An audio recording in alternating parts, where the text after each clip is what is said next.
তিন ধরনের মেয়েরা সাধারণত ভালো মনের হয়।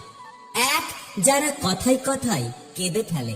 দুই, যারা নিজের অভিমানকে রাগের মাধ্যমে প্রকাশ করে। তিন, যারা অল্প কথা বলে। মানুষ তার জীবনের ভুলগুলো তখনই বুঝতে পারে যখন একটা ভুলের কারণে জীবন থেকে অনেক বড় কিছু হারিয়ে যায়। মানুষ অনেক কিছুই করতে পারে, শুধুমাত্র মানসিক যন্ত্রণা থেকে বাঁচতে পারে না।